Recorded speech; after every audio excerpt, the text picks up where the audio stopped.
Good afternoon, ladies and gentlemen, especially my esteemed students, my esteemed law students of the American University of Nigeria, Yola. In continuation of our lectures on law of contracts and particularly some species of law of contracts, we shall be looking at one species of the law of contracts. Recall that we've looked at agency as a species of law of contract. We have looked at sales of goods as a species of law of contract.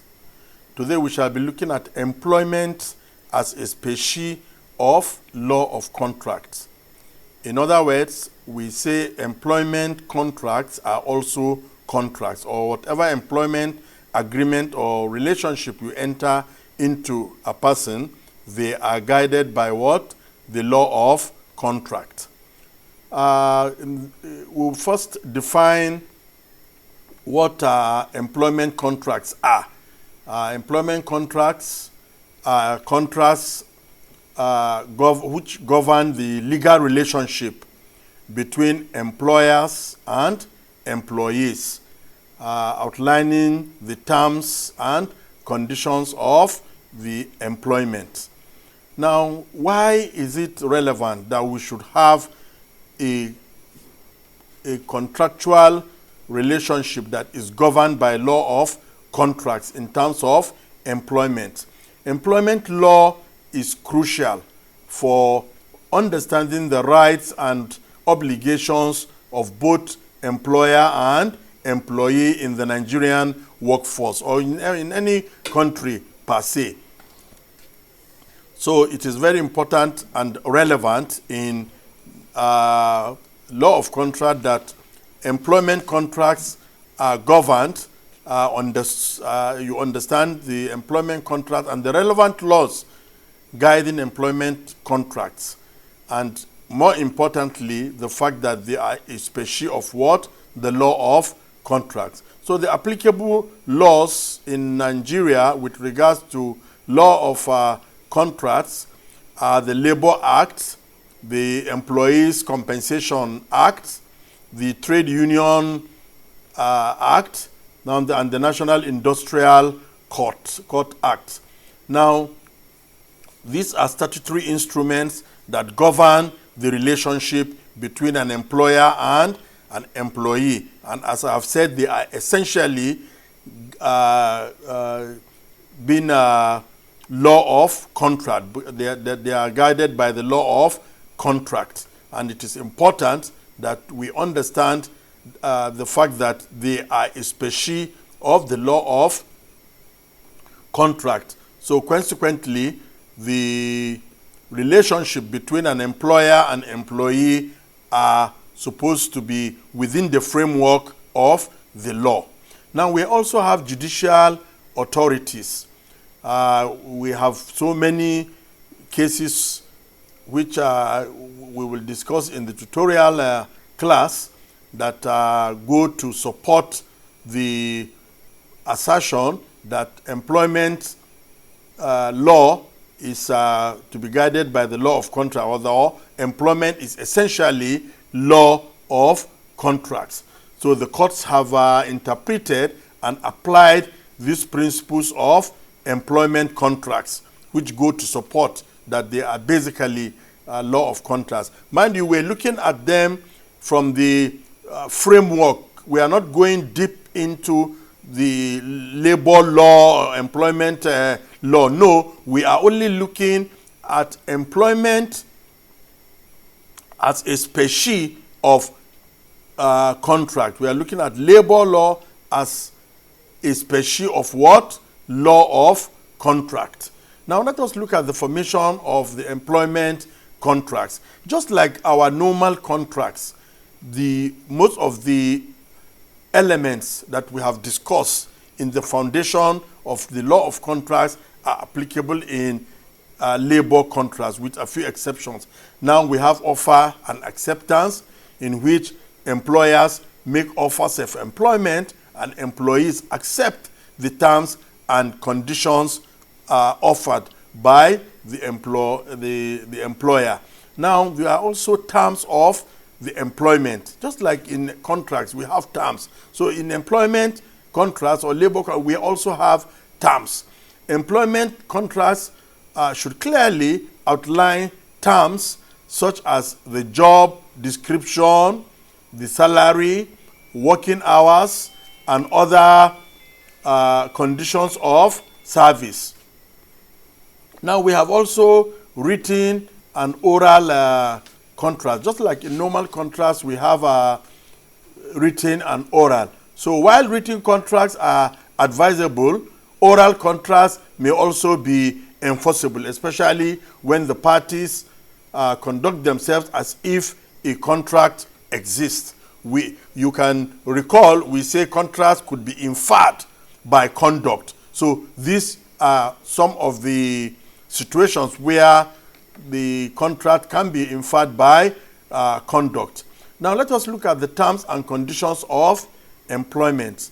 Now there are certain, just like in normal contracts, you have terms and conditions. In employment contracts, we have terms and conditions of employment, which evolves around, like, say, working hours, which the Labor Act prescribe standard working hours, and conditions for overtime in some specific cases. We have also leave entitlement, which include annual leave, sick leave, and maternity leave, which are statutory entitlements for employees. We have, just like in the normal contract, termination. You can terminate contract of employment. The conditions under which an employment contract can be terminated, including notice period and severance pay, should be clearly stipulated under the terms and conditions of contract.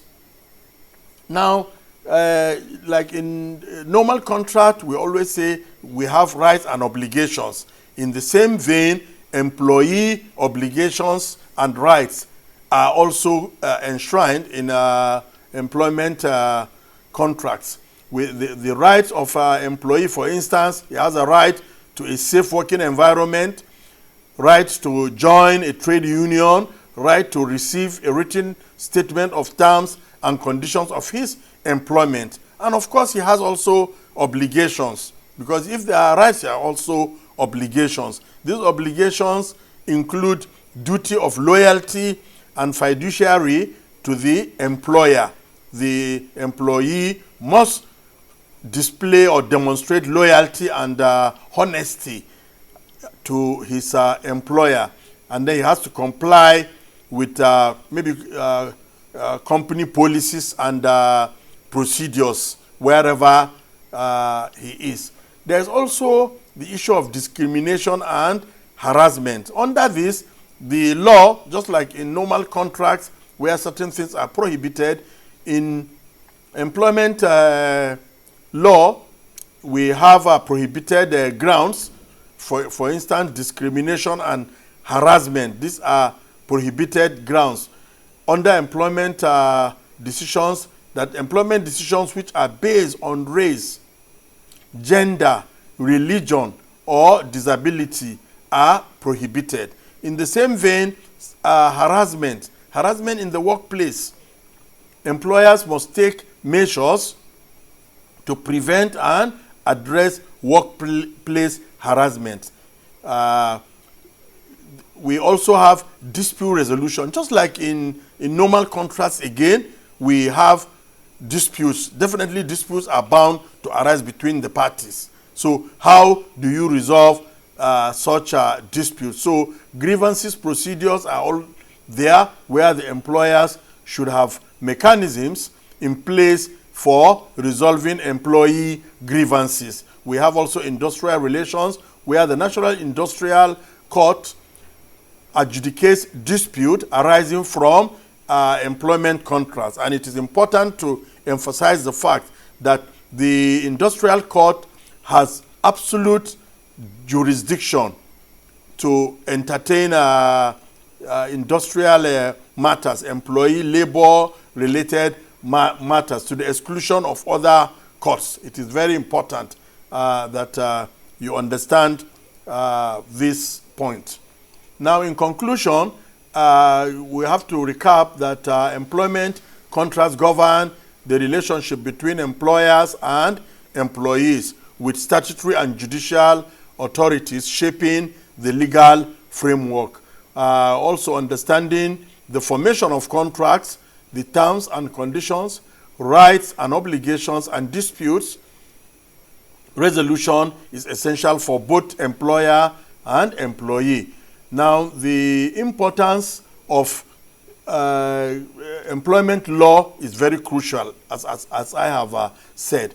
And then, as for your further reading, I have advised you in the slides I have provided to you to avail yourself with authorities in respect to employment law as a species of contract law. And for cases and statutory authorities, I have highlighted them for your own further reading. Thank you very much.